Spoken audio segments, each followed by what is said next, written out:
Bağ 1350'den aşmaydı depti. Akıllı.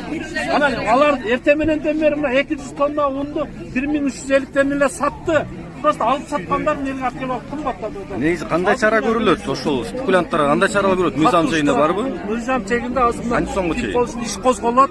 Антимонополия арыз жазат, мына бааны көтөргөн боюнча. Анан финполиция алардын мыйзам чегинде жокко тартат. 2000'den satılganlar jokко тартылабы, тартылбайбы? Эмечи кече ажиотажга түшүп алдыңар да. Азыр мына укук коргоо органдары эгер ошолорду тактай турган болсо мыйзам чегинде иш алып барат алар. Эми эң негизгисичи Муналайында чыксам 2000'den пәс ун жок да. сени Анан албай койдум. Тура азыр мына эртеңден баштап 1350'ден сатылат. Жок, алып аткандар болду, ошол жокко тартыш керек да. Эми алып атса алды да, өздөрү каалап алды да. Алып сатарлар сатты. Ошону түшүргөн ошол болот. Паника Кыргызстан боюнча паника болду. Паникага алдырбагыла деп айтып атабыз азыр. Макул алдырбагыла. Эл дагы жардам беришиңер керек да балдар. Айтып паникага алдырбайлы, кымбат унду, кымбат продуктулар сатып албайлы, супермаркет, мына гипермаркет, народныйларга бардык арзан продуктулар келип турат. Граница жабылган жок деп эл дагы тура түшүндүрүп. Мыйзамга кайсы бир неме иш козголуп, эмечи болот? Аны укук органдар мыйзам чегинде алат. Товарищ полковник, можете ответить? Кайсы бир неме тартылса? Полиция текшерет, ошо мыйзамга карата жооп берет. Uyat emesmi mına? Nereden ak çıktınlar? Hazır usul boyunca geldik. Gelse göz göründe 2000 so'm satты. Sizlerge okşaganlar buzup otadı da. Kanday bu? Uyat emesmi? Bunu geçe dağı bunday oldu. Bunu iş geldi. Mizam çekimde çara koşuş gerek bundaydı.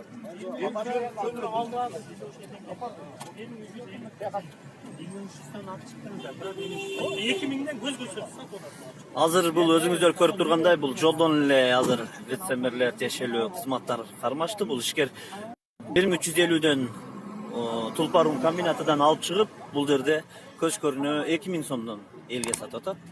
Ушундай ишкерлер бүгүнкү күндө азыр элди паникага алдырып атат. Биринчи атабыз мына. Жолдо эле портер менен коюп туруп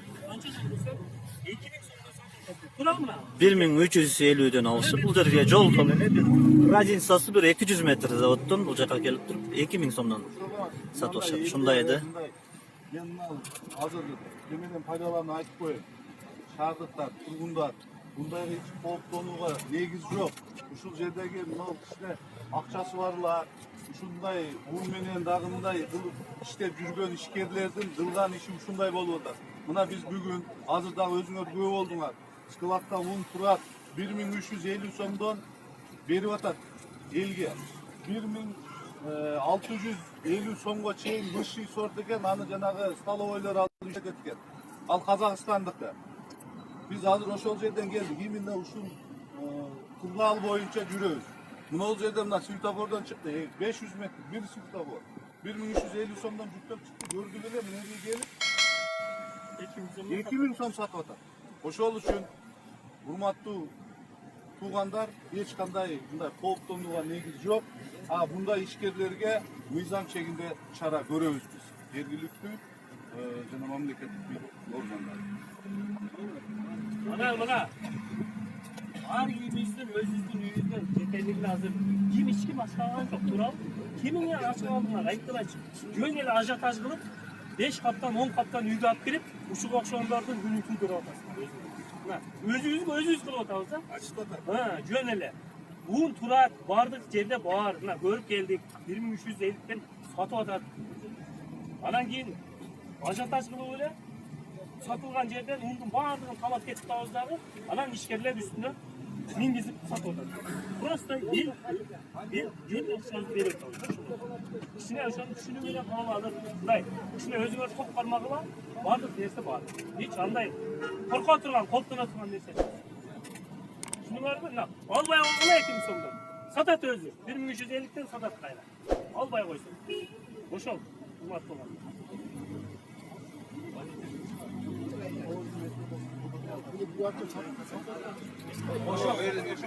Урматтуу да биз айтып кетер. Азыр Тулпарун, Оштогу Тулпарун комбинатында бүгүнкү күндө 150 тонна сатылып атат. 1350 сомдон. Бирок разницасы бул жер 500 метр чыгып чыкпайт. Бул жерде азыр ошол вице-мэрлер, тиешелүүлөр келип Буларга түшүндүрүштөн жүргүзүп атат. Бул жерге келип туруп 2000 сомдон сатып атат. Булар эми мыйзамдуу түрдө паникага калдырган ишкерлер, бааны көтөргөндөр жооп берет.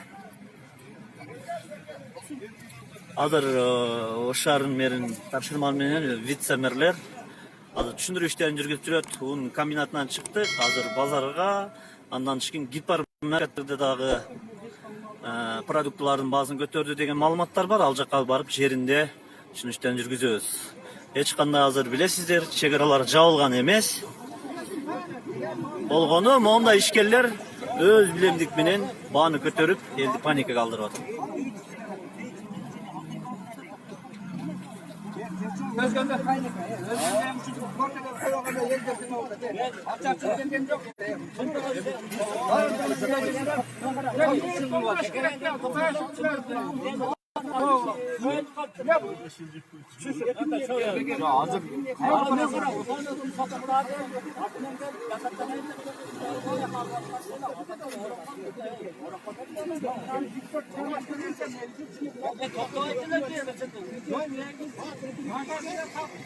Дагы бир жолу айтайлы, Ош шаарында un комбинатында, Tulpar un комбинаты ХБКда бир ал эми бааны бул жерде мынандай ишкерлер өздөрү эле портерге жүктөп чыгып туруп 2000 сомго мына көтөрүп өтүрүп элди паникага калтырып атат да.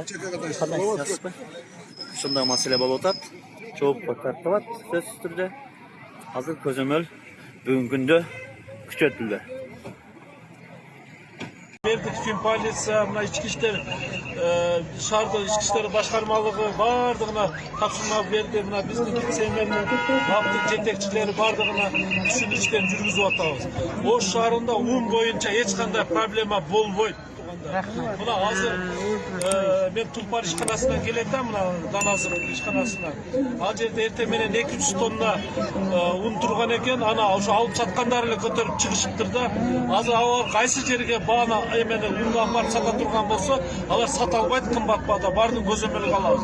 Просто элдер силер мындай паникага алдырбасаңар, азыр 500 тонна будай бар экен, азыр тегирменди иштете баштады.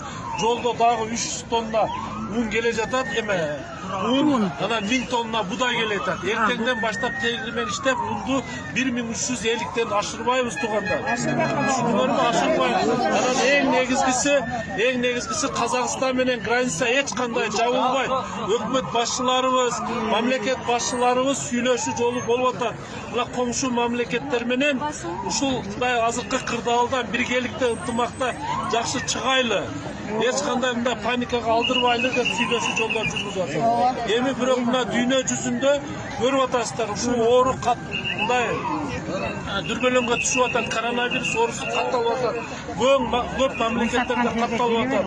Ошон үчүн ар кимибиз өзүбүз эми мындай эл көп топтолбой, ушул мындай гигиенаны сактап, колубузду туруп, ар бир 2 саатта жууп, антисептиктерди ар бир үйлөрдөн бери орнотуп, керек болсо ишканаларда колубузду жууп, анан ысык сууну убагында ичип, ысык чайды ичип, эhtiyatlaşыбыз керек. Мына паникага алдырбайлы.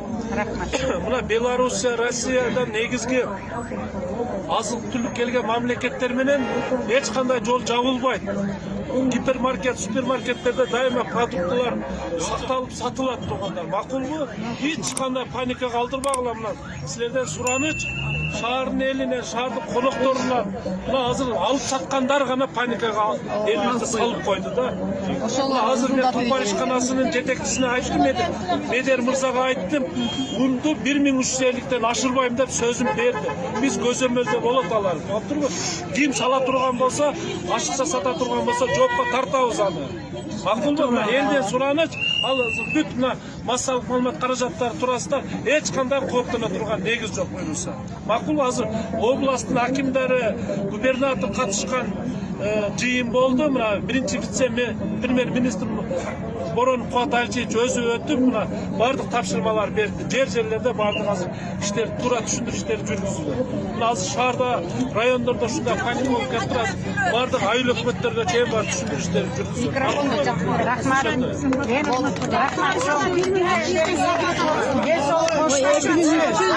Анча мынча сурообуз бар, калай ана барып, калоо тилектерибизди айтып, суроолорубузду беребиз.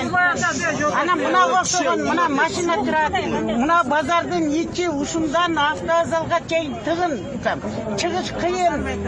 Машина шоферлор кайсам түшүнбөйт. Ушуну жакшы контролдоп койсо элдин атынан сураныр. Анан